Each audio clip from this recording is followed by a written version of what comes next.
And now we've come today to Radha Prema, Sri Radha's love for Krishna. All the gopis' attraction and attachment for Brajendrananda and Shyam Sundar is actually originating in the heart of Sri Radhika. So Mahaprabhu has heard about Kanta Prema, and we've been discussing the various stages of Kanta Prema. As we've been discussing all the way through, the stages of the sadhak's journey. These are all stages to appreciate Varnashram, Nishkarma Karma Yoga, Sharanagat, Gyan Mishra Bhakti, Gyan Sunya Bhakti, and then Prem in Shantaras, and then in Dasyaras, Sakyaras, Vatsalyaras, and then yesterday and the day before we were discussing the Prem of the Brijabasis, the nature of this Prem. So this whole Sangvad is immaculate. It's completely a beautiful, concise ladder of the journey. And Mahaprabhu himself has given this. Mahaprabhu wanted to give this to the conditioned souls through this pastime with Rai Ramananda. Mahaprabhu's preaching is just so glorious in so many ways. He's inaugurating this age, giving us the facility to access all these truths through the Mahamantra, giving us these remarkable truths of Parakya Rasa, Chintya Veda, Veda Tattva, etc. Giving just so much. So now he's requesting Ramananda Rai to speak even more than Kanta Prema. So this is where we're up to page 109 in the book here. And we'll start here. Radha Prema, Sri Radha's love for Krishna, 897. Ihara madhye radhara prem sadhya shiromani yahara mahima sarva shastrete vakhani. Within the Kanta Prema of the gopis, Sri Radha's Prema for Sri Krishna is the topmost essence of all perfection, and the glories of her love are described in all the revealed scriptures. Commentary by my Gurudev. The proper understanding of Kanta Prema is the Prema of the gopis of Braj for Sri Krishna. Sri Rai Ramananda became amazed to hear how deeply Mahaprabhu could relate to the astonishing moods that he had just described. It is impossible for sadhaks to attain the Prema of Sri Radha, which is the crown jewel of all perfection. However, in the stage of perfection, the jiva becomes qualified for the highest mood of Krishna Prema, love for Sri Krishna, which is subservient to and follows the loving moods of Sri Radhika. In the stage of practice or sadhana, the jiva must practice under the guidance of Sri Radhika's female companions. This is in Sakhi Bhav, or Sakhis. And it's got in brackets here, this is called Manjari Bhav, but actually this is not completely correct. I don't know how the editors put this together and so on. Radharani's female companions here are called Sakhis. So we are in the Anugatya of the Sakhis, but the Manjaris are following the moods of these Sakhis, but the gift that Mahaprabhu is bestowing is Manjari Bhav. But there's a distinction here. So this bracketed section is an addition of the speciality of Mahaprabhu. He's not giving Sakhi Bhav. Mahaprabhu is not giving Sakhi Bhav. Neither is Rai Ramananda. Neither is Swarup Damodar. But Rupa Goswami is carrying that gift. He's opened that gift as Rupa Manjari. And all our Guru Varga are all carrying this gift of Manjari Bhav. So there's some distinction here. Uddhav witnessed these moods of Sri Radha, and we can also observe them in the life and character of Sriman Mahaprabhu. Only Uddhav came from Mathura into Braj. No one else had the adhikar or were directed by Krishna into Braj except Uddhav, so that Uddhav could broadcast the Braja Prem that he witnessed in Braj, because Krishna knew that nobody would believe him if he spoke, just like he's telling Arjuna to proclaim these truths. And he's wanting Uddhav to become educated in this Kanta Prem so that Uddhav can go to Dwarka and enlighten them about the speciality of Braj Prem. He wants to glorify and bring out the speciality of Braj Prem. Mahaprabhu tasted the moods of Sri Radha in both her separation from Sri Krishna and her meeting with him. So Mahaprabhu is practically most of the time in Vipralamba Bhav, and he has very little time spent in meeting, in actually meeting Krishna directly. It's described that sometimes in the Jagannath Baladev garden that Krishna appears for a moment, and there's a beautiful fragrance of from his personality. But this is very, very rare. Most of the time, Mahaprabhu is in a mood of Vipralamba Bhav. But when he meets, these transcendental ecstasies of Sattvika Bhav that he exhibits manifest. But this is very rare in his pastime. So most of it is separation as Mahaprabhu, and in meeting, it's very rare. But in meeting in Navadvip, when they perform the kirtan in Srivasangam, my Gurudev has described that the ras there that Mahaprabhu is tasting internally is the meeting with as Radha with Krishna in that Sankirtan ras. But this isn't overt, so to speak. It's an internal taste that Mahaprabhu is experiencing. So 898. Yata Radha Priya Vishnu Tasya Kundam Priyam Tata Sarva Gopeshu Saivaika Vishnur Atyanta Vallabha. Just as Sri Radha is most dear to Sri Krishna, her lake, Radha Kund, is also exceedingly dear to him. Among all the gopis, Sri Radha is Krishna Chandra's most dearly beloved. Commentary. When the treasured daughter of Sri Vrishabhanu Maharaj, Sri Radha, enters into man, jealous anger, and when being unable to break that anger, Sri Krishna is defeated, he goes to Radhakund because he accepts her lake to be Sri Radha herself. Hoping to gain Srimati Radhika's merciful glance, he performs austerities to fulfill his heart's desires, and finally Radha Kund indeed answers his prayer.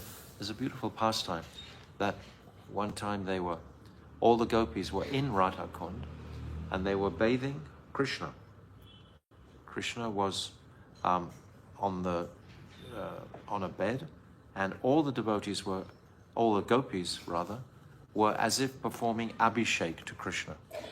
And especially Sri Radhika, they were all pouring water on his chest and so on. Then suddenly, Radha sees her reflection in the broad chest of Sri Krishna, and she suddenly thinks, this is Chandravali. In her heightened ecstasy, she thinks her own reflection is Chandravali, because just that morning, Krishna practically got hijacked by Chandravali, and the Manjaris managed to bring him to Radhakund.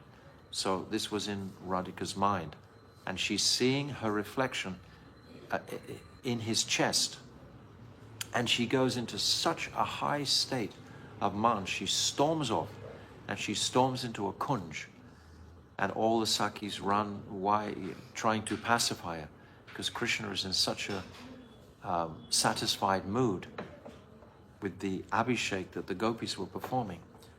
But none of the Sakis can pacify her man. Even Punamasi comes to try. They bring her. Vrindadevi comes and tries to pass. No one can pacify. The Manjaris themselves, they're trying to pacify Radhika's man. Radhika is saying to the Sakis, did you see that other woman right in front of me? That Chandravali, she came and boldly try to embrace Krishna's chest. Radhika's man can't be broken at this time. No one can break it. Krishna comes in, tries with all his heart to pacify her man. He can't. Eventually he has to come out of that kunj. And then eventually he realizes this man is so intense, so high. What am I going to do? And he's sitting on the bank of Radhakund now. This whole pastime is happening in Radhakund, like it's describing here. And then Krishna decides Radhakund and Srimati Radhika are the same. They're non-different. So I will serve this kund to appease Sri Radhika. So he takes a broom and he begins to clean the outside of Radhakund. And the manjaris, they immediately run in and tell Sri Radhika what Krishna is doing. So when Sri Radhika hears this seva that Krishna is directly performing to her kund, her heart melts. Only that activity is going to melt her heart. And then her mind breaks. She tells the manjaris, you can tell Krishna he can come in now. So Krishna, he demonstrates his affection for Radhakund on a number of occasions, so many occasions. So here, there's this one beautiful verse by Raghunath Das Goswami describing the nature of Radhakund. Agaripurapi yatnad atra devya prasada prasarakrita kataksha prapti kama prakamam anusarati yaduchai snana sevanu bandaihi tadati surabhi radha kundam yevashrayo me. For the pleasure of Srimati Radhika, even Sri Krishna himself, yearning to attain her merciful sidelong glance, performs difficult austerities at the very precious and fragrant Radhakund, regularly bathing and carefully observing all the appropriate rituals to appease Radhika, giving us, conditioned souls today, the complete conviction that Radhakund is totally non-different to Srimati Radhika. May that supremely enchanting Radhakund be my shelter. This is Raghunath Das.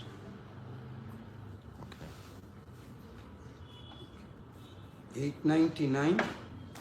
Anaya radito nunam bhagavan haririshvaraha yanno vihaya govinda prito yam anayadraha. This is from Srimad Bhagavatam 10:30-28. O Sakis, the gopi whom Krishna has taken away to a secluded place, leaving aside all of us, must have definitely worshipped the Supreme Controller, Sri Hari, very grandly, in a beautiful way. So there's a commentary on this. This verse has a confidential meaning. The special gopi mentioned here is the crown jewel of all Sri Krishna's beloveds. Therefore, her name is Radhika. So this is the only time Shukadeva Goswami alludes to her name in the whole of the Srimad Bhagavatam. This is the one verse where he says, Anaya Radhito Nunam. So this Aradhito is referencing Radha. It's the only place in all of the Bhagavatam where he's directly referencing Radha. These words were spoken by the Vipaksh gopis because they didn't recognize Srimati Radhika's rivals during the Maharas Leela that took place under the full autumn moon. This verse firmly proves the super excellence of Srimati Radhika's prem. At the time of the Ras Leela, Sri Krishna performed a vast variety of loving pastimes with the Braj Gopis, which caused them to experience such pleasure that they became proud of their good fortune. So the Vipaksh Gopis, they don't recognize, when they find Radhika's footprints, they don't recognize that this special gopi is actually Radhika. The Swapaksh Gopis, they appreciate that this is Radhika.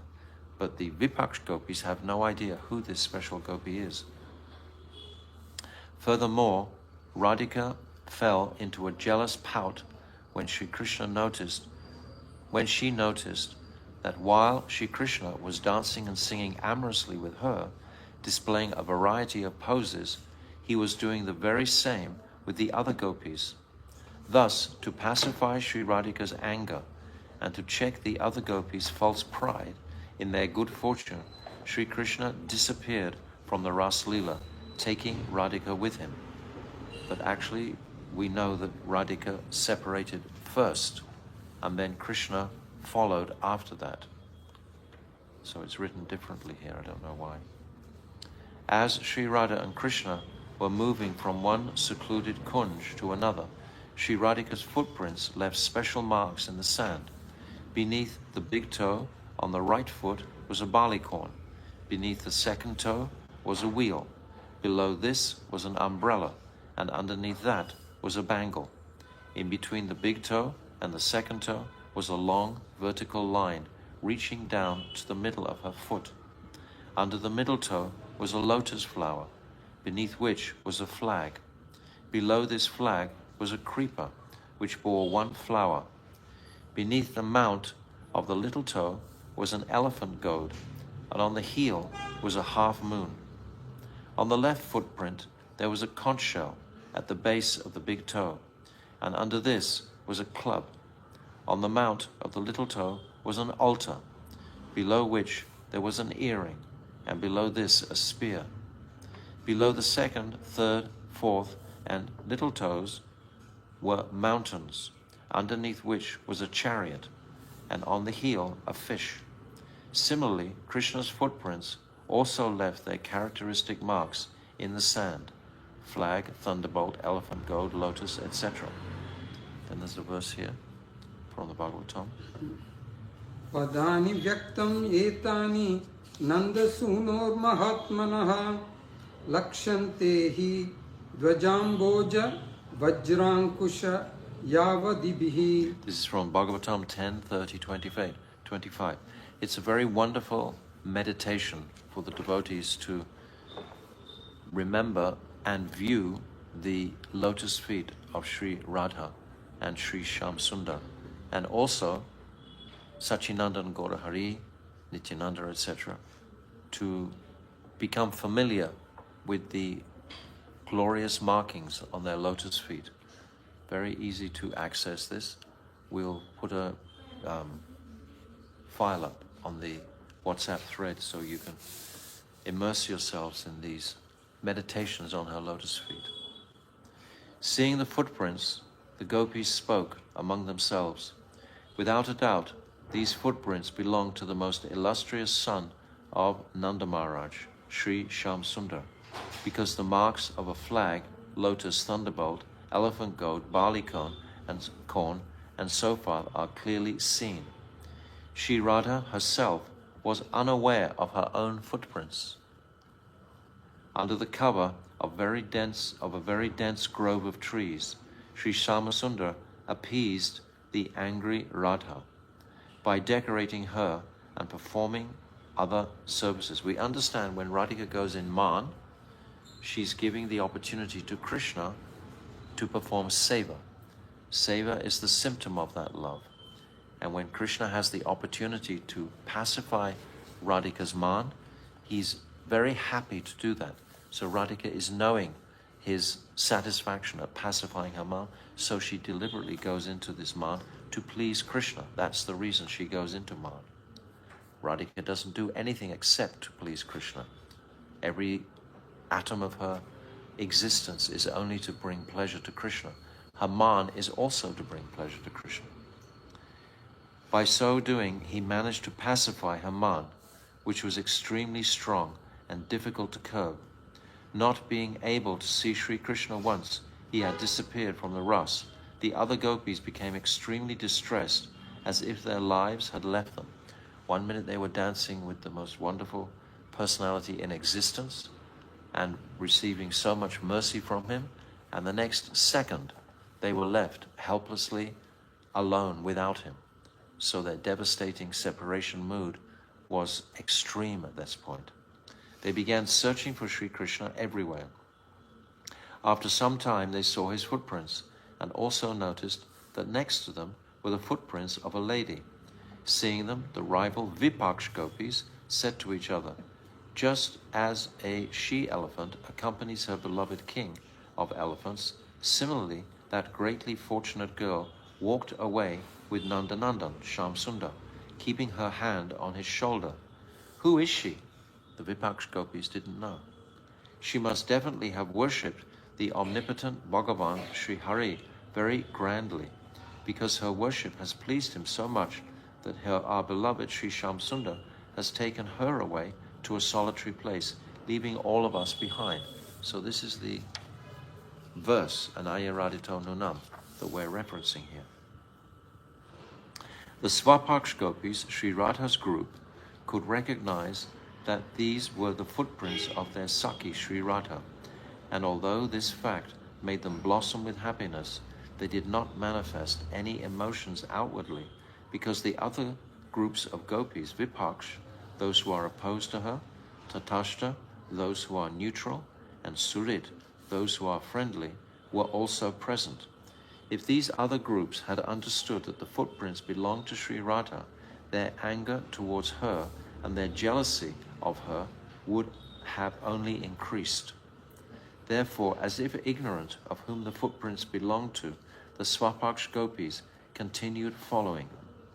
Bhaktivinoda Thakur has written, Radhika Charana Padma Radhika Charana Padma Sakala Shreyera Sadma Yatane Nahi Aradila Radha Padankita Dham Vrindavana Yaranam Tahayena Ashraya Karila Radhika Bhava Gambhir Chitta Jeba Mahadir Ghana Sangha Nakaila Jivane Kemana She Shamananda Rasa Sindhu Snanananda Labhi Hebu Jaba Yekamane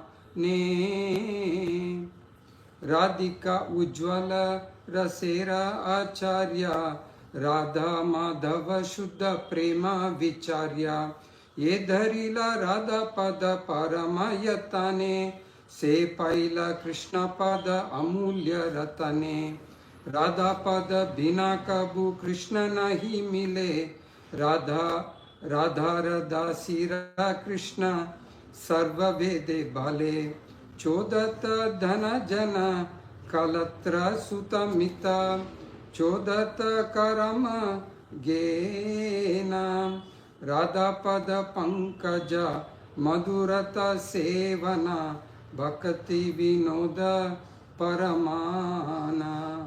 Jai, Jai, Jai. Thank you, Prabhu. For those who never take shelter of Srimati Radhika's abode, Sri Vrindavan, which is beautified by the marks of her lotus feet, which are the abode of all good fortune, for those who never worship Sri Radha's lotus feet, for those who never take the association of Sri Radha's devotees, whose hearts are fixed in her worship and whose moods are very deep and grave, please consider how it will ever be possible for them to obtain the joy of bathing in the ocean of bliss that comes from serving Sri Shamsundar. Sri Radhika is the acharya of amorous love. The pure love between Radha and Madhav is meant to be discussed and contemplated. Only those who carefully take full shelter of the lotus feet of Srimati Radhika may very easily attain the priceless jewels of Sri Krishna's lotus feet. Without taking her shelter, it is simply not possible. All of the Vedic scriptures declare that those who within their hearts consider themselves to be maidservants of Sri Radha can easily attain Krishna. This is the conclusion of all Siddhanta that we're hearing here. This is the opinion of, the verdict of Bhaktivinoda Thakur and all our Guru Varga. Go on. Page 114, 800. Prabhu kahe aage kaha sunite pai suke apurvamrita nadi vahe tomar mukhe. Upon hearing the previous verse, Mahaprabhu's voice choked up and he said, "Speak more, Rai. Hearing this gives me tremendous joy. An unprecedented, unparalleled, and astonishing river of nectar is flowing from your mouth. 8:101 चुपी करी राधा के नीला गोपी गणेर धरे अन्यापेक्षा हैला प्रेमेर गादाता न स्फुरे. Rai, by the verse Anai Radhito Nunam, you have implied that Sri Krishna secretly took Sri Radha to a solitary place out of fear of the other gopis. Consequently, one might think that she is just like the other gopis, since it may be understood that he did not steal Sri Radha away directly before them, as he loves them as well. If he had stolen her away directly in front of the others, they would have become angry. Seeing that Sri Krishna is dependent on other gopis, the intensity of Srimati Radhika's prem is not established as superior to theirs. So Krishna couldn't take Radhika away from the Ras Leela. Radhika wanted to increase the intensity of bliss for Krishna. This is why she left, secretly alone. But Krishna knew instantly, just by the sound of her ankle bells, that she was no longer part of the ras, the dance. And he knew, so he left also, but he didn't leave overtly with her in front of all the other gopis, otherwise that it would have created such jealousy and so on. So he did it very covertly, very quietly. After Radha had left, then Krishna disappeared. 8:102 Radha लगी गोपीरा यदि साक्षात करे त्याग तबे जानी राधा या कृष्णेरा गादा अनुराग. If Sri Krishna had rejected all the other gopis by taking Sri Radha away directly before them, then one could understand that Sri Krishna's passion for Sri Radha was deeper. So my Gurudev explains here. Srila Bhaktivinoda Thakur explains how Sri Krishna's profound, exclusive love for Srimati Radhika could not manifest in front of the other gopis. Fearing them, Sri Krishna secretly stole Radha away from the other gopis during the Ras Leela. Only in this way was the complete and ultimate mellow actually reached, and Rasa Leela was accomplished. Removing Radha from that situation pacified her man, and then it was possible to quell the other gopis' pride in their own good fortune. In addition, it enabled the other gopis' hearts to come together in a sweet way, mitigating all differences between them. So many things were accomplished by this act of Radhika disappearing, for the desire for the intensity and sweetness and speciality of this Ras Leela pastime to manifest to its very, very highest possible zenith. So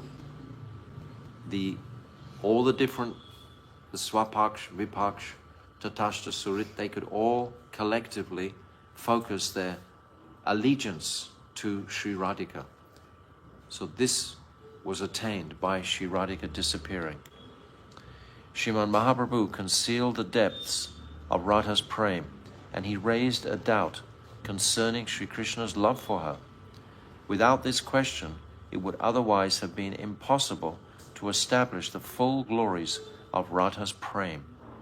The conceptual streams originating from our worshipable Goswamis regarding their disappearance from Ras Leela are herewith presented.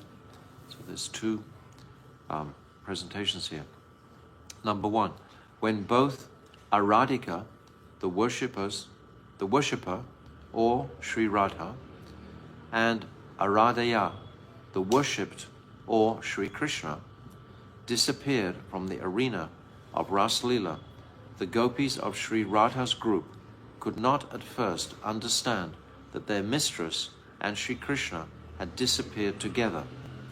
Therefore, at the same time that the other gopis began to search for Sri Krishna, the gopis of Radha's group also began looking for their mistress. So the Swapaksh was searching for Radha. They were not sure whether she had departed with Shyamasundar or had left separately. So that's one consideration. And the second, once they began to search, the Svapaksh gopis, the gopis of Radha's group, then observed her set of footprints, which they immediately understood as Sri Radha's, because they had received the good fortune of serving her lotus feet. This put all of their doubts to rest, and thus Sri Radha...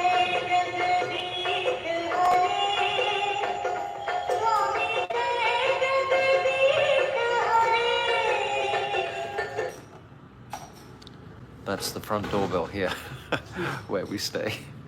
Usually we take the battery out, but today we forgot. This put all of their doubts to rest, and thus Sri Radha was perfectly established as the most beloved of all Sri Krishna's dear gopis. So this was the intention, was to establish Sri Radhika as the queen of the Ras, the uncontested queen of the Ras Leela.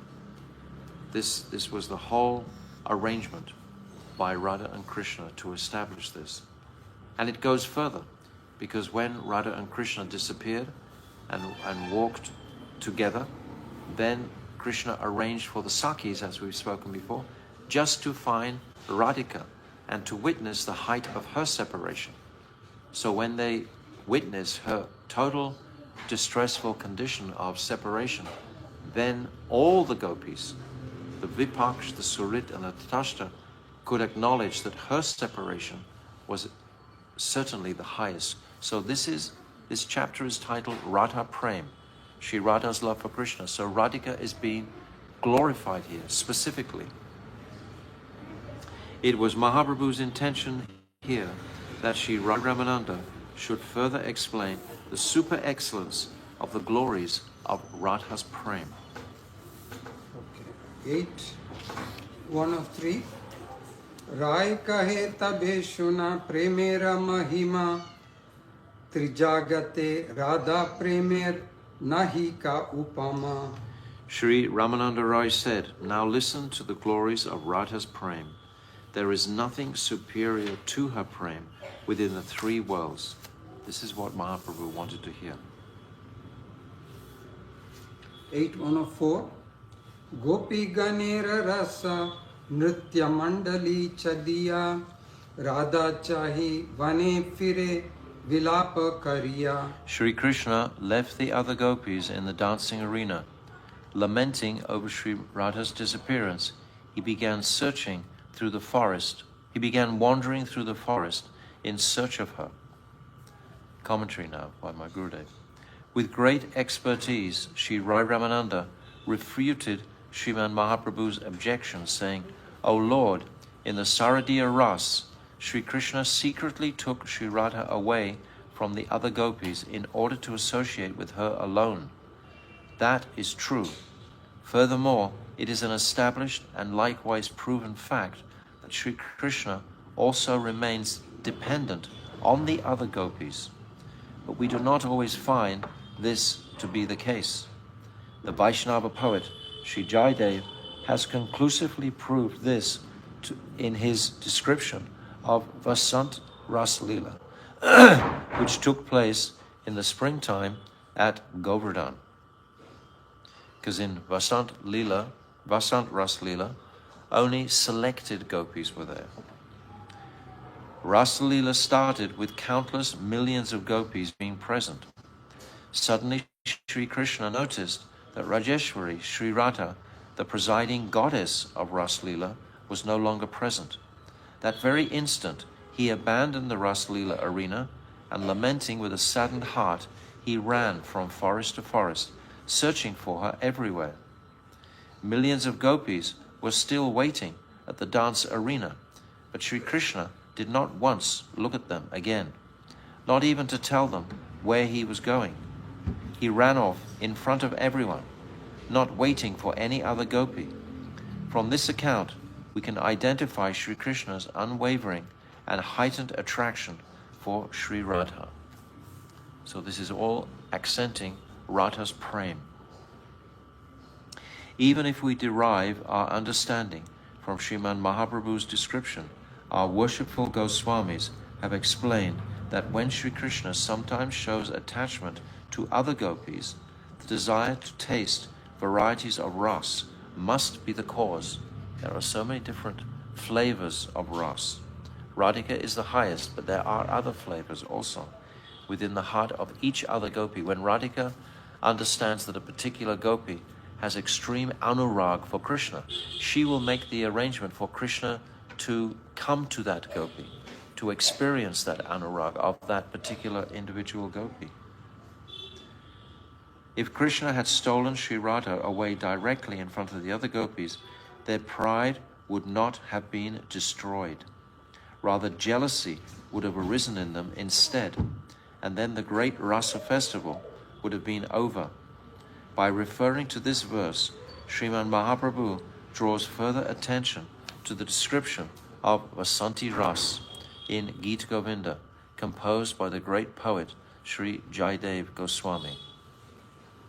8:105 Kamsharir api samsara vasana bandha shrinkalam radham adhaya hridaye tatyaja vraja sundari. This is from Gita Govinda, chapter 3:1. His heart bound by the chain of Radha's love, Kangsari, Sri Krishna, the enemy of Kamsa, firmly clasped her to his chest, and taking her away from the sight of the Ras Leela, which is the complete essence of all his desires, he left aside all the other beautiful Braja maidens. Itas tatastam anusritya radhikam anangabhana vranakhinna manasa kritanupata sakalinda nandini tatanta kunje vishada madhavaha. This is Gita Govinda, the next verse, 3:2. Struck by Cupid's arrows, Madhav ran here and there along the banks of the Jamuna, searching for Sri Radha. Becoming despondent and not finding her, he wept in a kunj. So this is the pastime principally of Gita Govinda, this intense separation that both Radha and Krishna are experiencing. Neither are meeting at that point. This is the beauty of this Govinda, Gita Govinda. During the Vasanti Ras, as soon as Sri Radha left the Ras Leela arena, the flow of nectar immediately stopped, despite millions of gopis being there. When Sri Krishna saw that Rajeshwari Sri Radha was not there, he also left straight away to go looking for her. He did not even tell the other gopis, "Wait for me for a moment, I am coming right back." In fact, in the presence of Sri Radha, he does not mention an attachment for any other gopi. The arrows of Kamadev, Cupid, mentioned here are the arrows of Radha's prem specifically. These arrows so much wound Sri Krishna that he cannot even remain on his feet. Just as a diseased person has need of a healthy person's assistance, similarly the afflicted Sri Krishna can only again become healthy by the medicine of Sri Radha's darshan. Do any of the other gopis possess this kind of power? It is only Sri Radha who completely fulfills every object of Sri Krishna's desires. Afflicted by the fire of Cupid, Sri Krishna searched for Sri Radha, but in vain. He became so deeply affected by separation that upon remembering her prem, he fell into an unfathomable ocean of self-reproach. He understood that he had indeed behaved with Sri Radha as he had with the other gopis, even though she deserved greater honor.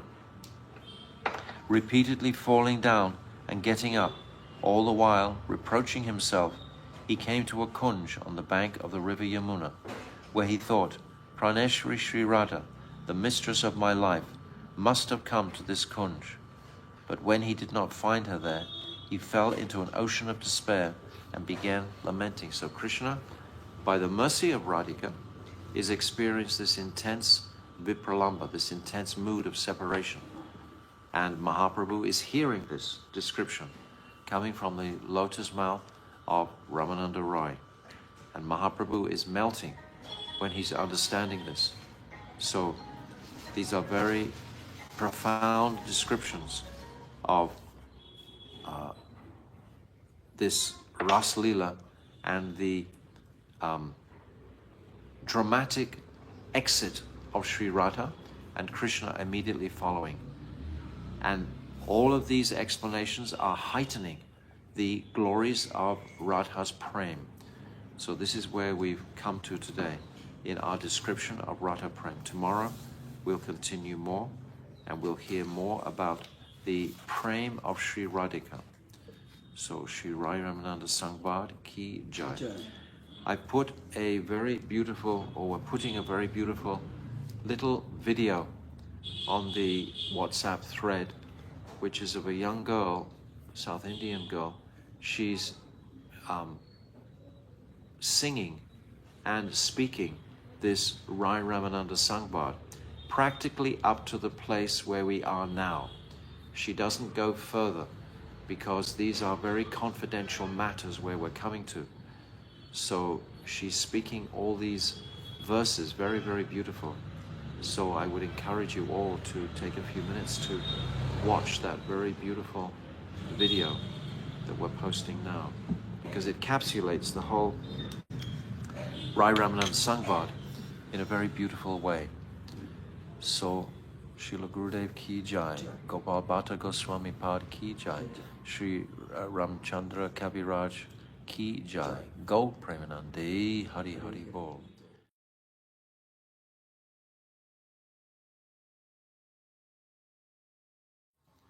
So, we're discussing this nectar topic of Radha's Prem for Krishna. We've already come through, we've come through a sequence. Rai Ramananda, or Mahaprabhu we can say, who is guiding the tongue of Ramananda Rai for our benefit, has asked, what is the ultimate sadhya?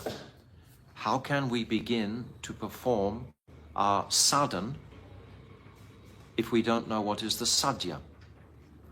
Without understanding clearly which way and direction, what is our destination, why should you feel enthusiastic to practice? The abhideya is the means, the method, and the sambandha is the relationship. The prayojan is most important to understand before we can even begin what is going to give us the incentive to move forward. I've often given the example, like in Upadeshamrita, we should read the 11th verse first, describing the glories of Radha Kund and ultimately Manjari Bhav. This is what this Upadeshamrita is guiding us to. Therefore, I can practice with enthusiasm Vacho Vegam, Manasakroda Vegam, Atyahara Prayasaschara, etc. I can fully dedicate myself to that because I know where I'm going. I know what it is that I'm trying to design. This whole Sangbad is described, the title of Bhaktivedanta Swami's Prabhupada's book is In Search for the Ultimate Reality. The ultimate reality. This is where we're going. We're describing the sadhya. So this description of Radha's Prem, this is where we've reached. We've come through Varnashram system. No, that's not the sadhya. We've come through Nishkarma Karma Yoga. No, that's not the final goal. We've come through Sharanagat. No, that's not the final goal. Gyan Mishra Bhakti, that's wonderful, but it's not the final goal. Gyan Shunya Bhakti, that's also wonderful, but it's not the final goal. Even Prema Bhakti. Prema Bhakti was described principally on the back of Shantaras. It's the initial stage of Prema Bhakti. And Shantaras was described in connection with Prema Bhakti. And then Dasyaras. Mahaprabhu is happy with that, but go further. Then Sakyaras, then Vatsalyaras. Nectar topic, Vatsalyaras. And then Kanta Prem, the Prem of the beloveds of Braj. Even Mahaprabhu is going beyond that. Now we've come to Radha's Prem for Krishna. Radha's love for Krishna. So see the sequence. See the step by step, beautifully chalked out by Mahaprabhu in his compassionate mood to bestow these conceptions, these highest conceptions, on the conditioned jiva at this particular time in the darkest age of Kali Yuga, in the 7th Manvantara, after 5,000 years after Krishna. He's come to explain who was Krishna. Without knowing the teachings of Mahaprabhu, no one can understand Krishna, because no one could understand the precepts of Braja Prem. So Srila Krishnadas Kaviraj, he describes these very beautifully in chapter 4 of Adi Lila. In chapter 4 of Adi Lila, he's describing Radha's Prem. So if Rasamamjari Didi is listening, you please put this document that I requested this morning onto the WhatsApp group so that everyone can look at this now. This is titled The 4 Reasons for Mahaprabhu's Advent. But if we look on page 2, it's describing the 3 desires Mahaprabhu wanted to fulfill. This Sri Radhaya Pranaya Mahima Idrishovanaiva. This Mahima. The first one is Mahima, which is the greatness, the glories of Radha's Prem. This is what we're discussing here. Krishnadas Kaviraj is opening out what he coded in the Adi Lila chapter 4. And he gave us actually 7 principal descriptions of Radha's glory, which constitutes Radha's Prem for Krishna. So this is the topic that we're discussing now. So if you look at this document on page 2, what is the glory of Radha's love? And the glory of her love immediately comes to mind is this Prem Vaichitya at Prem Sarovar, when she's sitting on Krishna's lap and Madhumangal chases the bumblebee away with a stick, comes back and says, Madhusudan has gone away forever. Radhika immediately goes into the highest state of Vipralamba Bhav while she's sitting on Krishna's lap. So this is the glory of Radha's Prem. This is the topic of this chapter, the glories of Radha's Prem. And then the first proposition or first reason that Krishnadas Kaviraj gives is Krishna is full of spiritual truth and joy, but Radha makes him mad. Krishna is full of spiritual truth and joy, but Radhika eclipses that, goes further. This is the Mahima, the greatness of her Prem. And then 2 is the strength of Radha's love overwhelms Krishna. The effulgence of Sri Radhika's energy, this Shakti, overwhelms Krishna. Krishna is Shaktiman. Radha Purna Shakti. What is that? Radha Purna Shaktiman. Radha Purna Shakti. Krishna Purna Shaktiman. E dui vastu hoite. Shastra Praman. Shakti and Shaktiman are the same, yet still Shakti controls Krishna. And this is what we're going to read about here. I'm saying this to supplement the understandings of what we're reading, because it's not so simple just to understand my Gurudev's commentaries, keeping up with it. But if we've appreciated this Adi Lila chapter 4 and the truths that Krishnadas Kaviraj has already enunciated, then it'll become a lot easier for us to understand the following verses of this chapter. So number 3, Radha is Krishna's teacher and Krishna is the dancing pupil. We see in Vrindadevi, she's asking Krishna, she's come in the courtyard of Sri Radha, and Radha is asking Vrinda, oh, do you know where Krishna is? And Vrindadevi says, oh, he's in Radhakund. Radha says, oh, what is he doing in Radhakund? Vrindadevi says, he's dancing. And Radha says, oh, well, who is his dancing teacher? And Vrinda responds, oh, you are Radha. He's seeing you in every leaf, in every bush, in every blade of grass. He's just seeing you. You are his dancing teacher.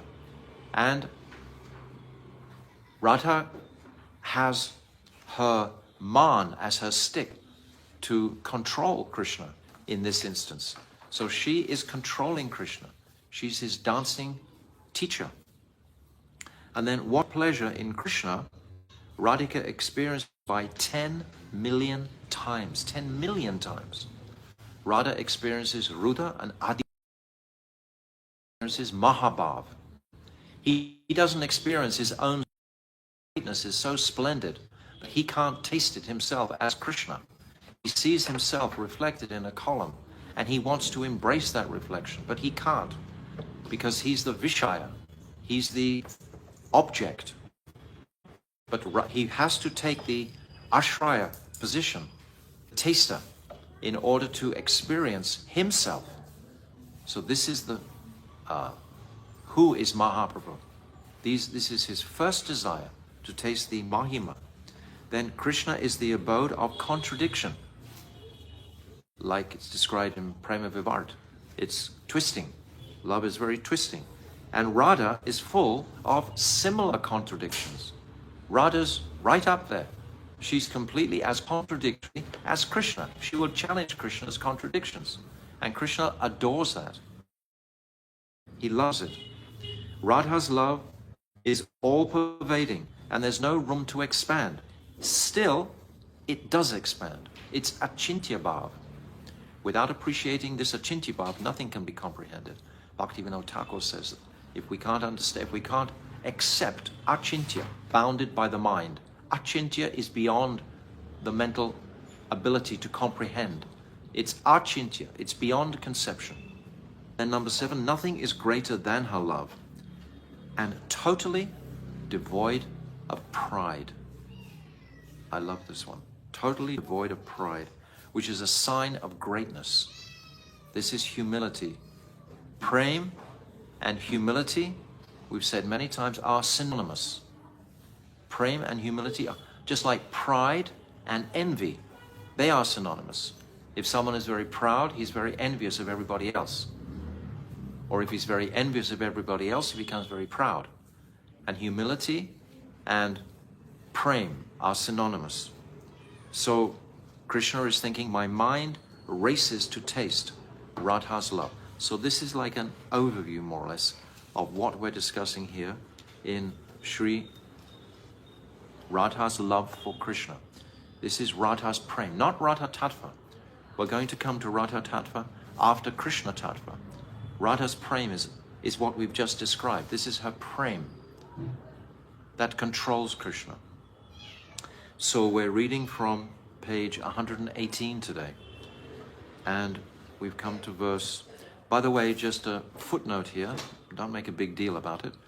But if you look in your Chaitanya Charitamrita to see the translation, they've actually omitted a verse in compiling this book, verse 90, which was for some reason or other omitted, like a typo.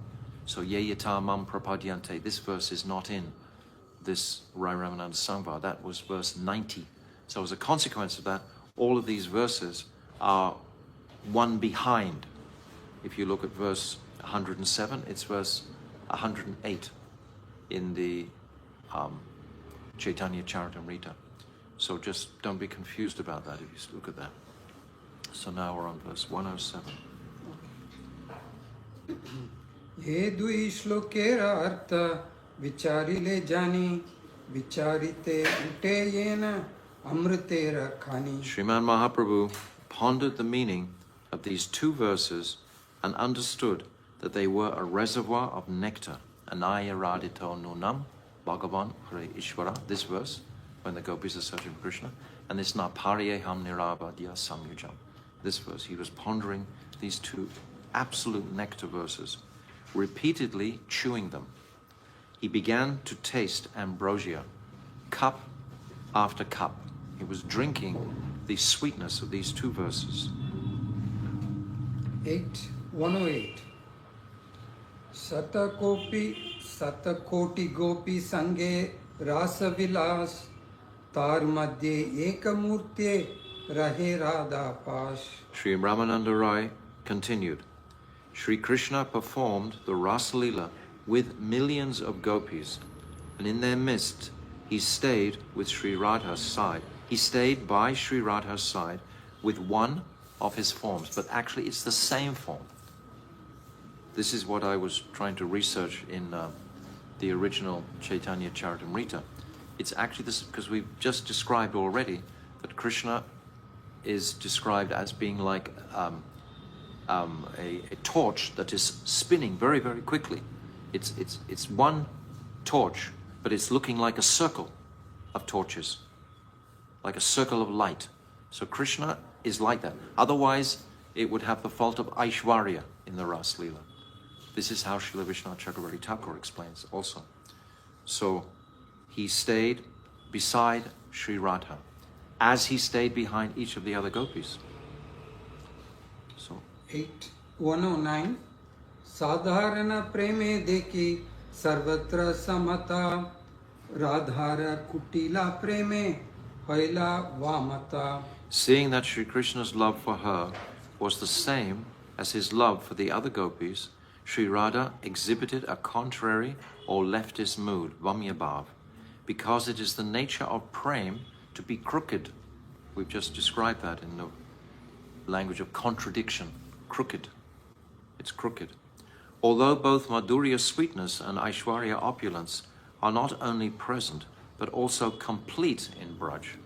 Aishwarya is complete in Braj. We imagine so much Aishwarya in Vaikuntha, but the Aishwarya in Braj is even more than that. But it's not overt, it's covert, internal. Whenever the necessity to present itself arises, did I say everything? Oh, sorry. The opulence stays in a hidden form under the auspices of sweetness. Underneath the sweetness. The sweetness overwhelms the opulence. So the sweetness is so great that there has to be, that it covers any smell of. My Gurudev gave the example of a boiling 200 liters of milk boiling. Every now and again a blade of grass comes to the surface and then gets submerged again. So the Aishwarya is like that. It immediately gets submerged by so much Madhurya. Understand this conception clearly. Whenever the necessity to present itself arises, majesty manifests to serve Sri Krishna. So majesty is there, Aishwarya is there. In other words, this dancing in a circle, that's Aishwarya. It's achintya. It's beyond human comprehension. It's not Naralila. And yet everything in Braj is Naralila. Therefore, the immensity of the Madhurya sweetness submerges that conception in anyone's vision. Any of the gopis, they don't see like that. So it's covered. Whenever the necessity to present itself arises, majesty manifests to serve Sri Krishna. Opulence cannot abandon him. It's part of his being. He is the Supreme Personality of Godhead. At the same time, he's full of sweetness. He's both.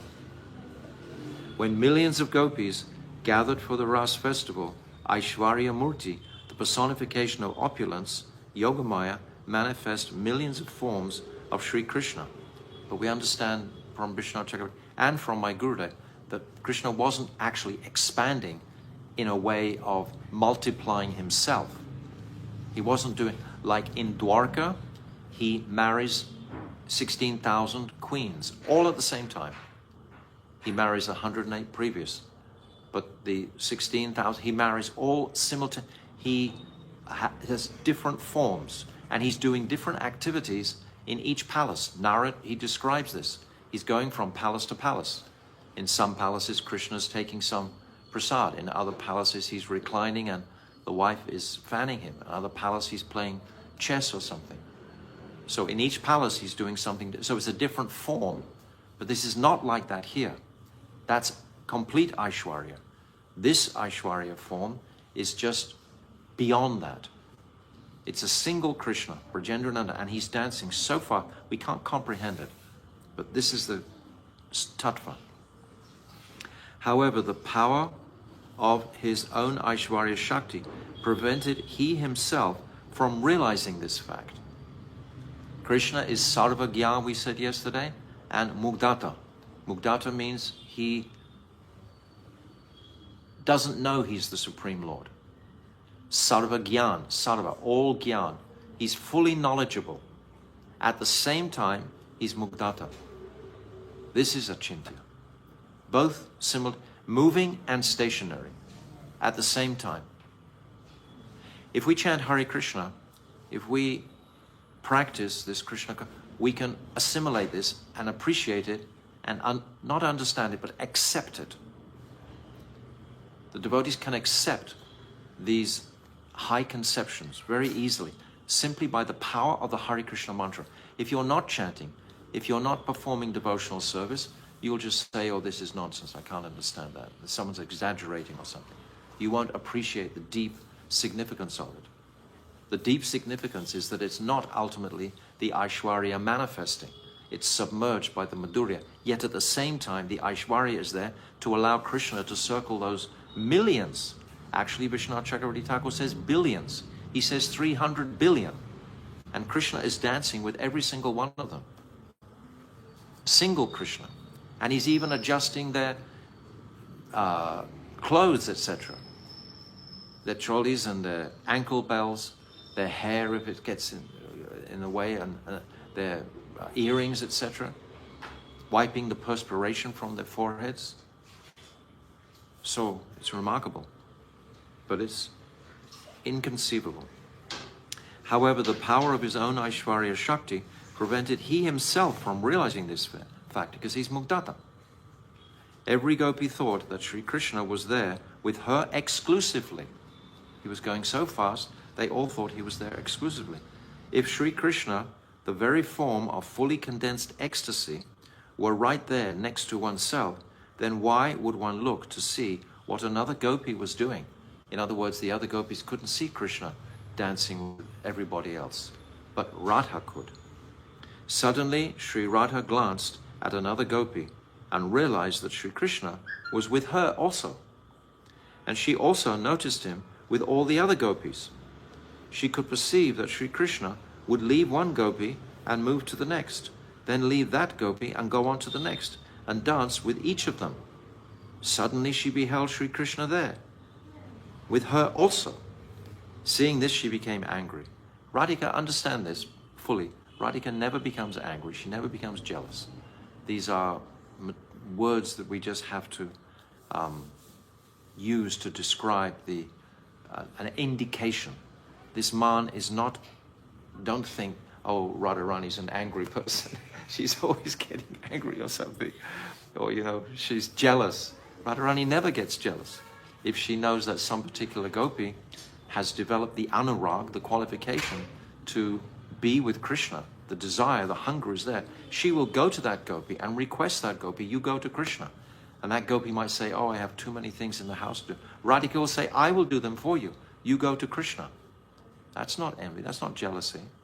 So Radhika doesn't get that. She doesn't become angry. Maybe Lakshmi becomes angry, but Radhika doesn't become angry. She goes man. We've spoken before, every atom of her being wants to please Krishna. Anger is sort of like a harsh term. It's not like that. It's, how would you describe it? Another word is, we always use this word, sulky, angry. These are the terms we use because that's all the language we have. But what would you say? What another? She becomes in man. Actually, that's what it is. She becomes in man. That's the word. And that indicates that now Krishna has to serve her directly to break that man. Only Radhika can go into a high state of man. The other gopis try to do it, but Krishna just can ignore them. If Chandravali does that and does it for a day or two, Krishna won't even be thinking of Chandravali. She'll just be sitting there. But if Radhika does that, then Krishna, he can't tolerate even more than a day or two. So there's so many pastimes of this. She beheld Krishna there, and with her also. Seeing this, she became in man, because she understood that all along he had been sporting with other gopis. He has come to me last. He is a magician and a debauchee. When she says magician, or when my Gurudev is saying magician here, That means the whole achintya aspect. He loves all the other gopis just as much as he loves me. Srimati Radhika's crooked prem took on a leftist mood, and she became angry and indignantly left the rasa arena. So try to supplement the sweetness and beauty of this situation with the language, which is quite harsh, we can say, in a sense. It's actually so much softer simultaneously. The reality is there that she leaves because she's in high man. But anyway, the language. This has been translated from my Gurudev's work. My Gurudev had such eloquent Hindi, such beautiful Hindi, and would describe these conceptions in a very sweet, palatable way. But when it becomes translated into the more gross English language, it seems to lose that sensitivity sometimes. So verse 110. Over.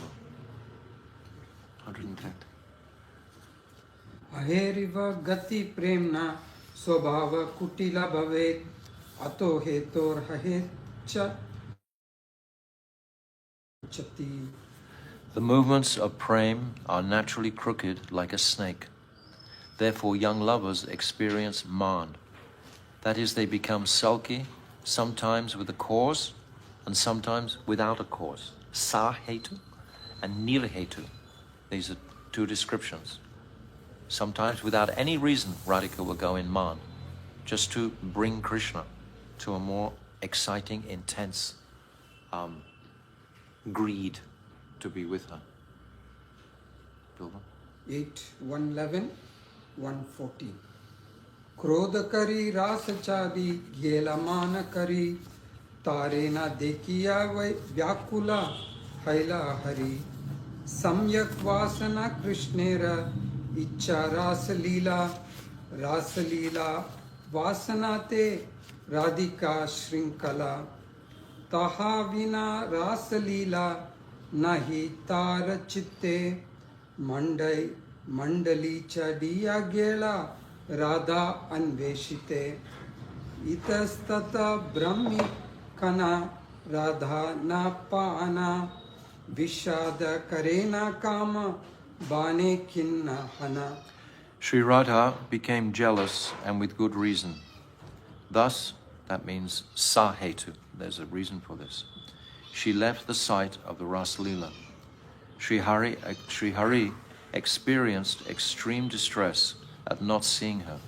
Ras Leela is the condensation of all Sri Krishna's yearnings, and thus, certainly, it is his most prominent desire. Radhika fills all his desires. Sri Radha is surely the vital link of the chain of his desire to perform Ras Leela. Without her presence, Sri Krishna did not feel happy within his heart, and therefore he left the Ras Leela to search for her. He looked everywhere, but when he could not find her, being pierced by the arrows of amorous desire, he became hopeless and wept. This is the description in Govinda, Gita Govinda. This is all about this particular pastime. Very beautiful for our meditation. Mahaprabhu loved the Gita Govinda. He read or listened to the verses regularly. Here the purpose of Radha's anger is not to fulfill her own desires, because she does not have even the slightest desire for her own happiness. Prem is crooked by nature.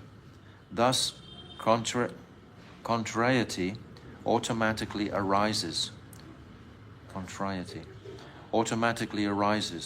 Which enhances the taste of prem. This contradictory mood, it intensifies. All of a sudden, one of the lovers thinks that they're going to be frustrated in fulfilling their desires, so they become more eager. Because all of Sri Krishna's desires are present within his Ras Leela, it was his primary desire to perform this Leela. And in fulfilling his desires, Sri Radha is the crucial link. Actually, Sri Radha herself is the reason that Krishna desires to enact Ras Leela. And thus she is the supreme abode of this pastime. This is why, despite the presence of millions of other gopis right in front of them, Krishna also left that place. Describe that Krishna walks away like an elephant. An elephant can only walk upstream. Only someone as big and as strong as an elephant can walk up. So Krishna walked away against the current and desires of millions, billions of gopis. He had the capacity to leave them and to walk away from them. This is remarkable just to consider that act. Krishna is leaving all those gopis who love him so much, but not as much as Radha. This is the glory of Radha. This is what we've just discussed from the Adi Leela chapter 4. It is obvious that Sri Krishna did not take away Radha by stealth. The statement here is very clear. Owing to Man, she left Rasa Leela on her own. Yes, it was indicating earlier on that she left with Krishna, but no. Sri Krishna was wounded by Kam, but this does not mean material lust.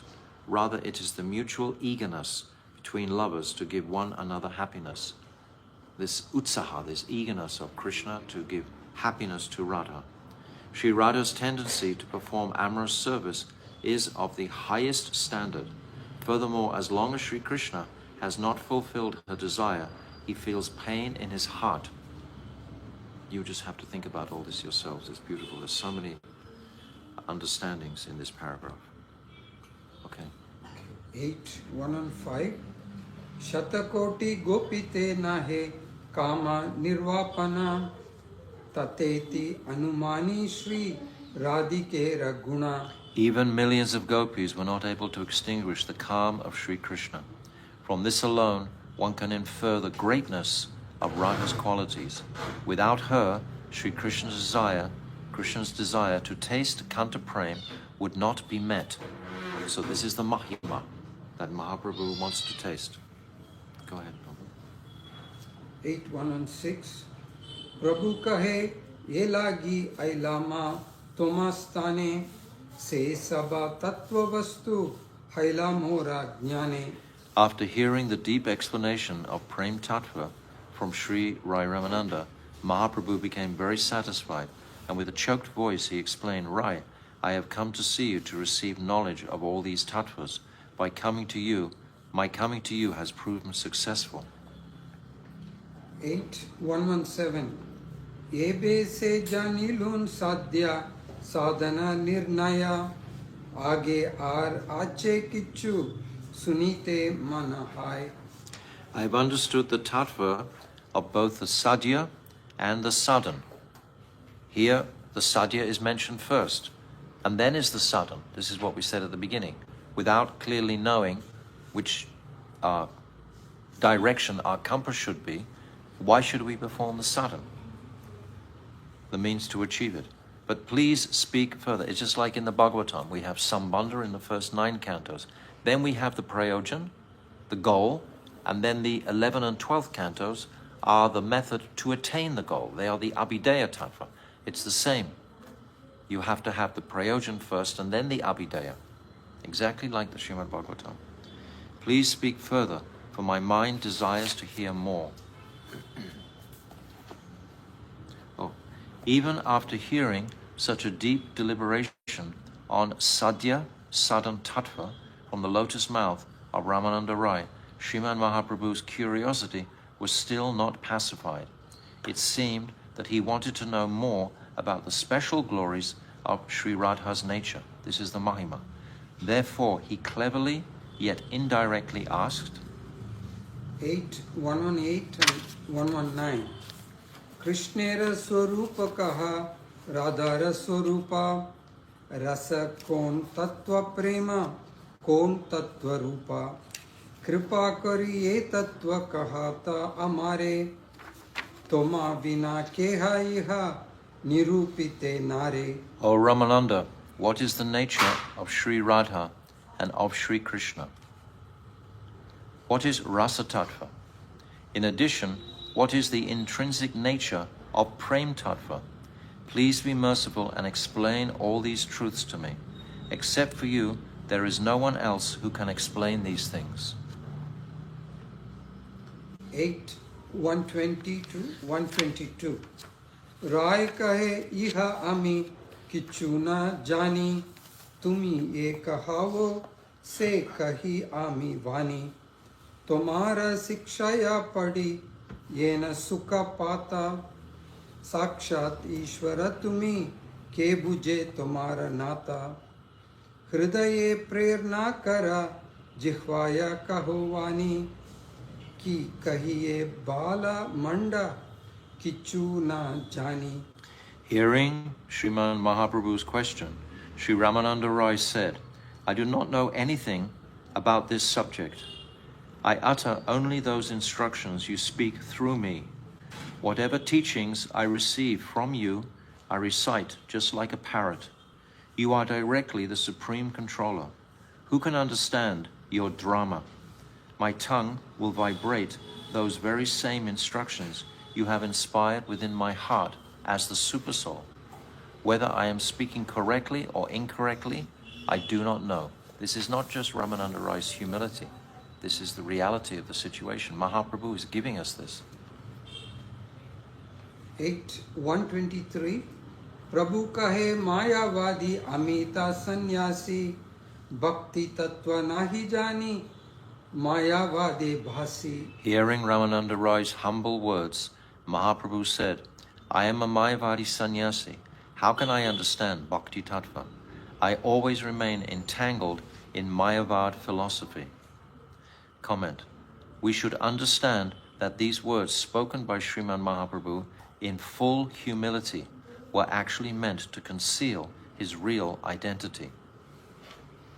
124 and 125. Sarva bhauma sange mora mana nirmala haila, Krishna bhakti tattva kaha tahara puchila. Teho kahe ami nahi jani Krishna katha, sabe Ramananda jane teho nahi eta. Staying with Sarvabhauma Bhattacharya, my mind has been purified. I inquired from him about the fundamental truth of Krishna Bhakti. However, he said to me, I do not know topics of Krishna. Sri Rai Ramananda knows everything, but he is not here now. 126. Tumhara thani aila na tumhara mahima shuniya, tumi more stuti kara sannyasi janiya. O Ramananda Rai, hearing of your glories, I have come to you, but understanding me to be a sannyasi, you began to praise me. 127. Kiba vipra kiba nyasi shudra kena nai, ye Krishna tattva veta se guru hai. Whether or not one is a brahmana, a sannyasi, or a shudra, if one knows Krishna tattva, he in reality is guru. My Gurudev's comments here. By this statement, Mahaprabhu's intention... Oh, Prabhu, can you turn that light on? By this statement, Mahaprabhu's intention is that Ramananda Rai should not entertain the idea that because Mahaprabhu has accepted birth in a Brahmin family and is also a sannyasi, he cannot take religious instructions from a Sudra. For anyone following Varnashram Dham who desires to receive religious instruction and initiation, a guru from the Brahmin caste is indispensable. Yet because knowledge of Krishna Tattva is the supreme goal of all jivas, the scriptural conclusion is that anyone who knows Bhakti Tattva is actually a spiritual master. It is said, Tat vijñartam sa gurum eva bigachet samitpani strotriyam brahmanishtam. Mundaka Upanishad 1.2.12. In order to obtain knowledge of the supreme truth, one must approach a bona fide guru who knows the Vedas and is fixed in the absolute truth, taking ingredients for sacrifice in hand. Varnotameta cha gurau satiya vishrute picha swadeshatota vanyatra nedam karyam subhartina. Sri Hari Bhakti Vilas 1.51. So here we've reached a very high place in the description of Radha's Prem, and this can only be comprehended when one is fully under the tutelage of Sri Guru. So now this commentary is supporting that understanding.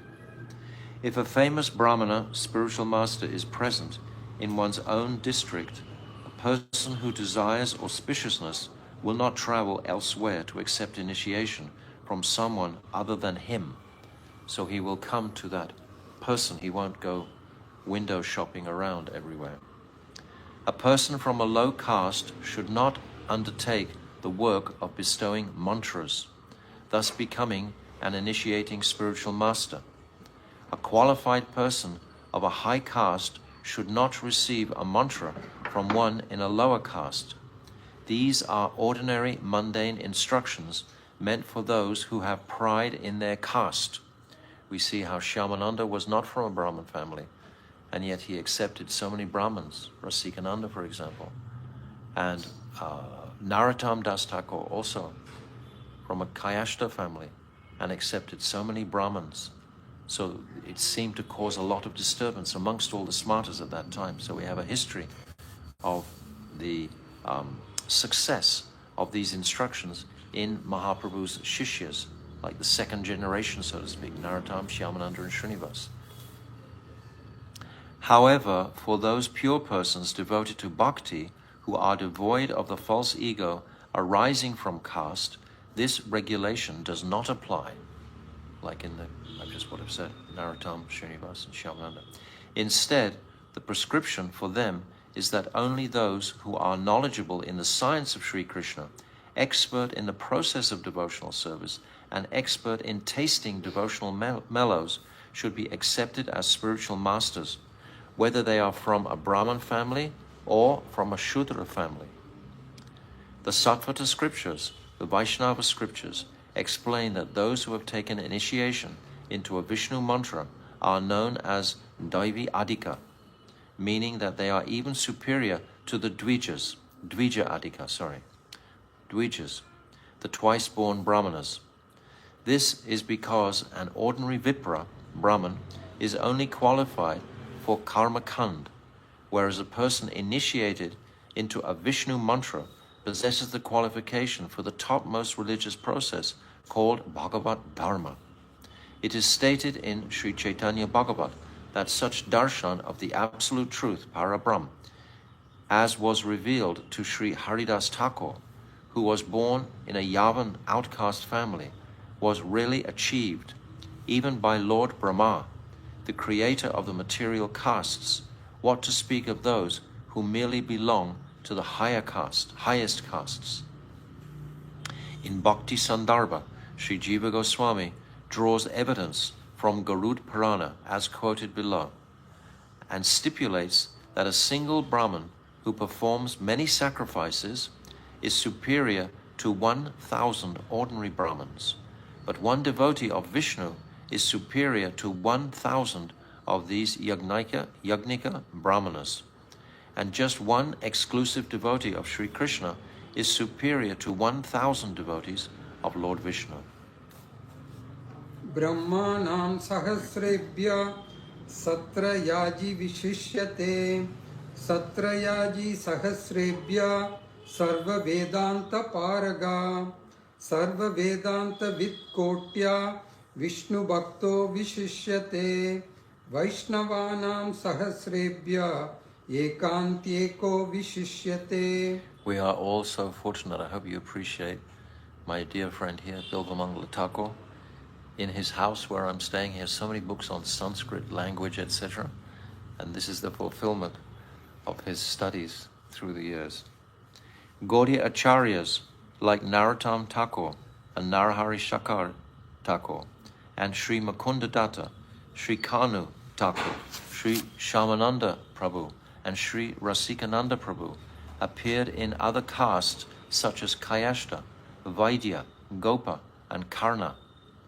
Actually, Ramananda Rai is a Karna caste.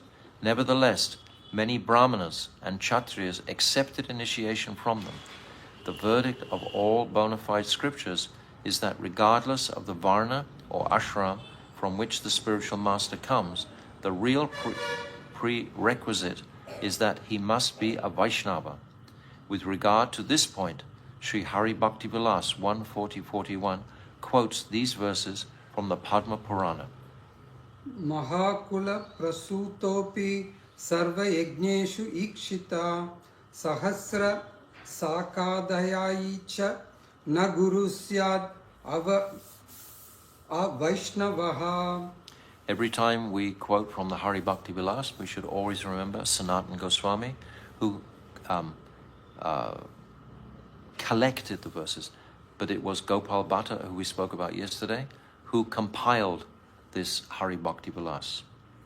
Even if someone takes birth in a high-class family, is initiated into the performance of all Vedic sacrifice, and is even a Brahmana, learned in 1,000 branches of the Vedas, but yet is not a Vaishnava, then he is not qualified to be Guru. Grihita Vishnu Dikshako Vishnu Puja Paro Naraha Vaishnavo Bihito Bigner Itarosmat Avaishnavaha.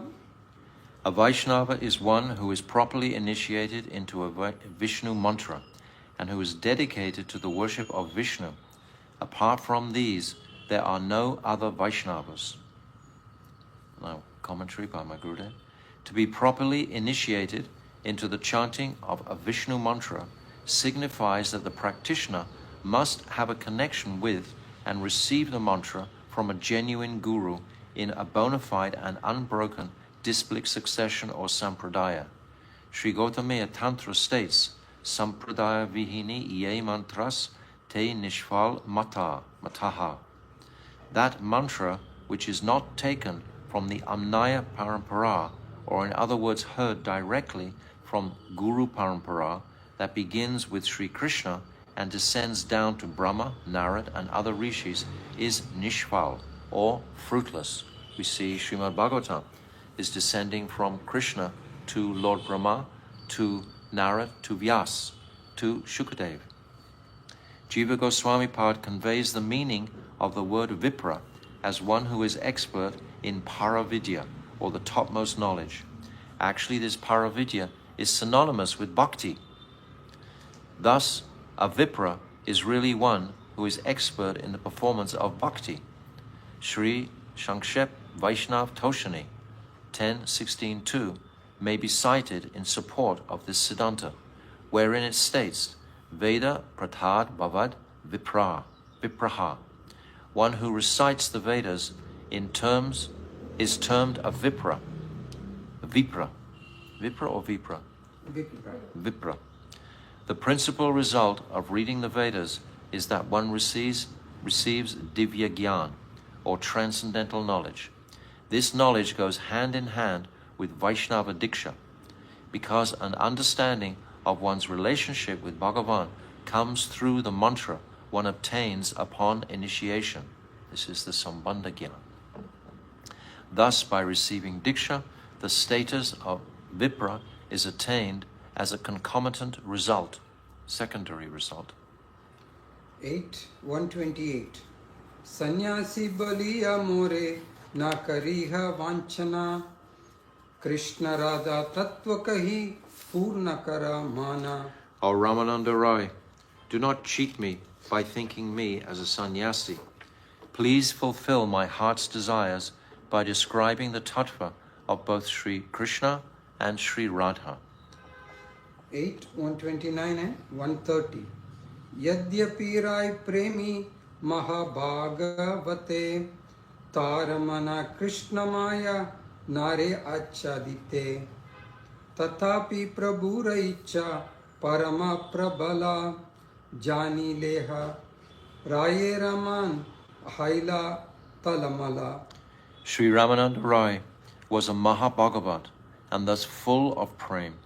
His mind could not be covered by Sri Krishna's illusory potency, Maya. Furthermore, he knew the inner identity of Mahaprabhu. Despite this, because Mahaprabhu's desire was so strong, his mind became restless. Comment. Although Ramananda Rai plainly realized and acknowledged the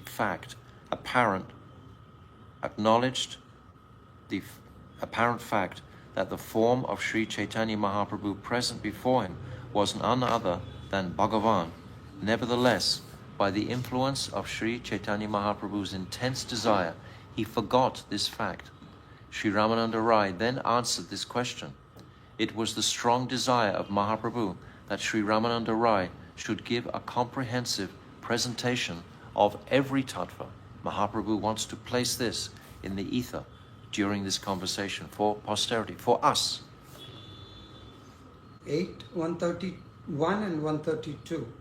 Rai kahe ami nata tumi shutradhara ye mata nachavo se mata chahi nachibara mora jihva vina yantra tumi vinadhari tomara mane ye utte tahai uchari.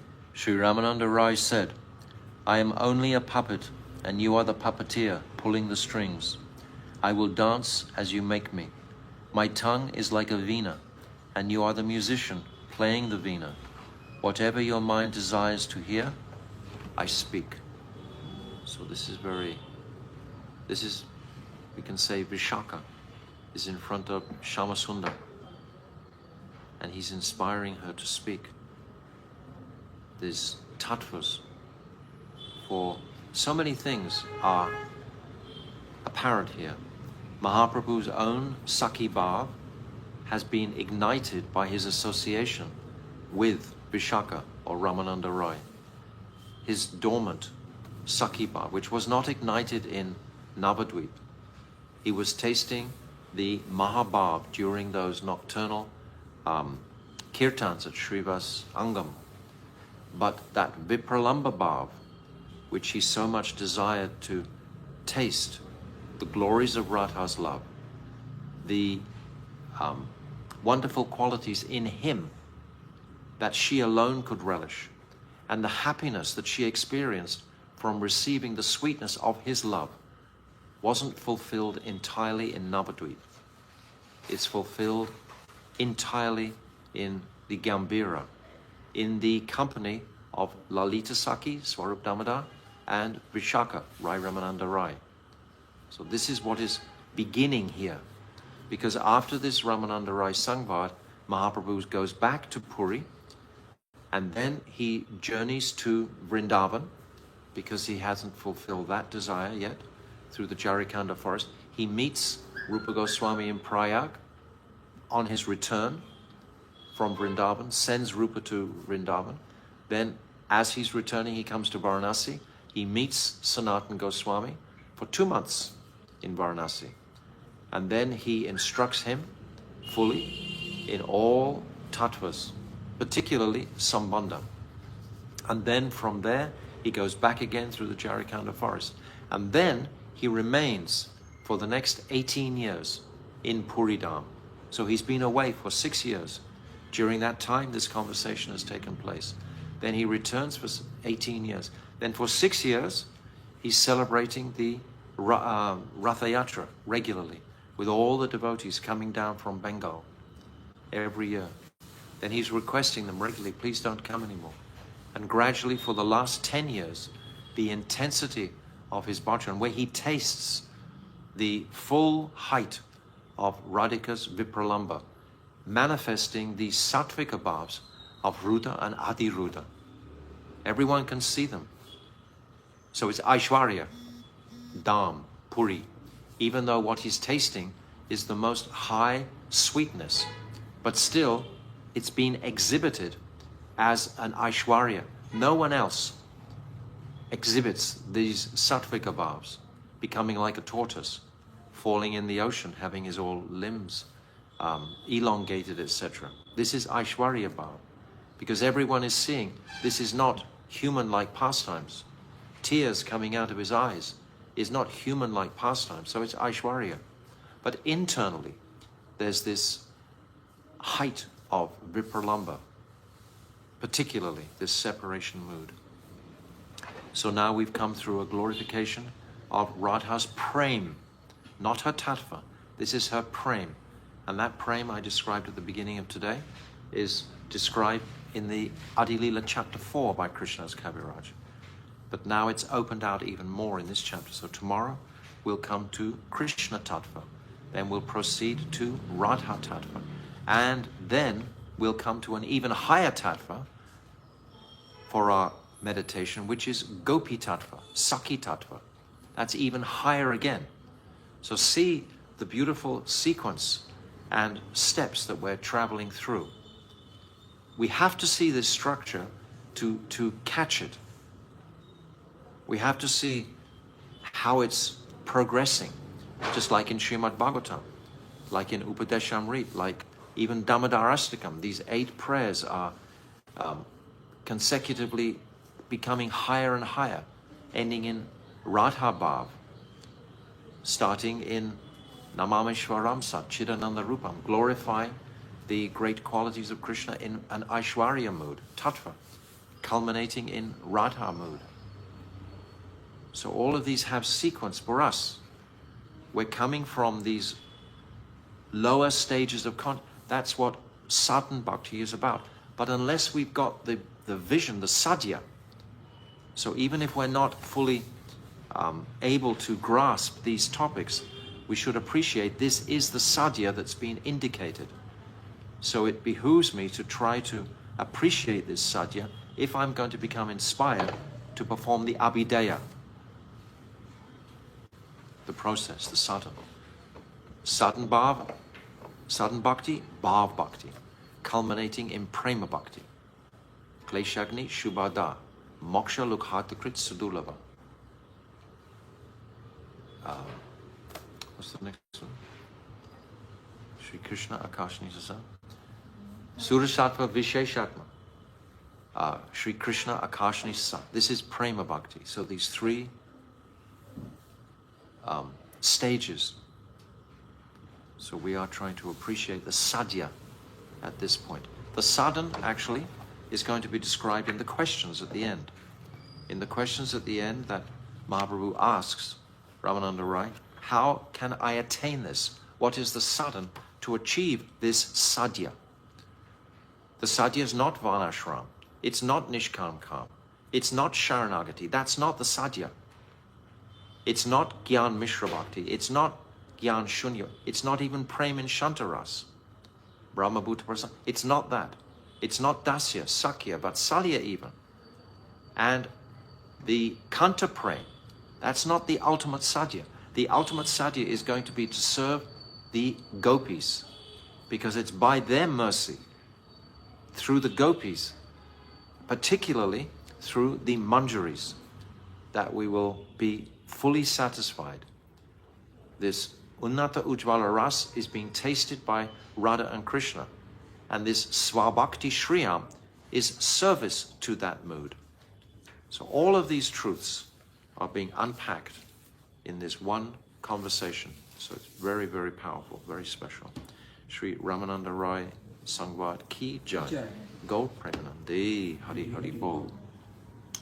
Hare Krishna, Krishna Krishna, Hare Hare, Hare Rama, Rama Rama, Hare Hare, Hare Krishna, Krishna Krishna, Hare Hare, Hare Rama, Rama Rama, Hare Hare, Hare Krishna, Krishna Krishna, Hare Hare, Hare Rama, Rama Rama, Hare Hare. Gaura Hari Bol, Hari Bol, Hari Bol, Gaura Hari Bol. Nitai Gaura Hari Bol, Hari Bol, Hari Bol, Gaura Hari Bol. Gaur Premanande, Hari Hari Bol. Vanchakalpa Tarubhyascha, Kripa Sindhubhya Patidanam Pavnibhyo, Vaishnavebhyo, Namo Namaha.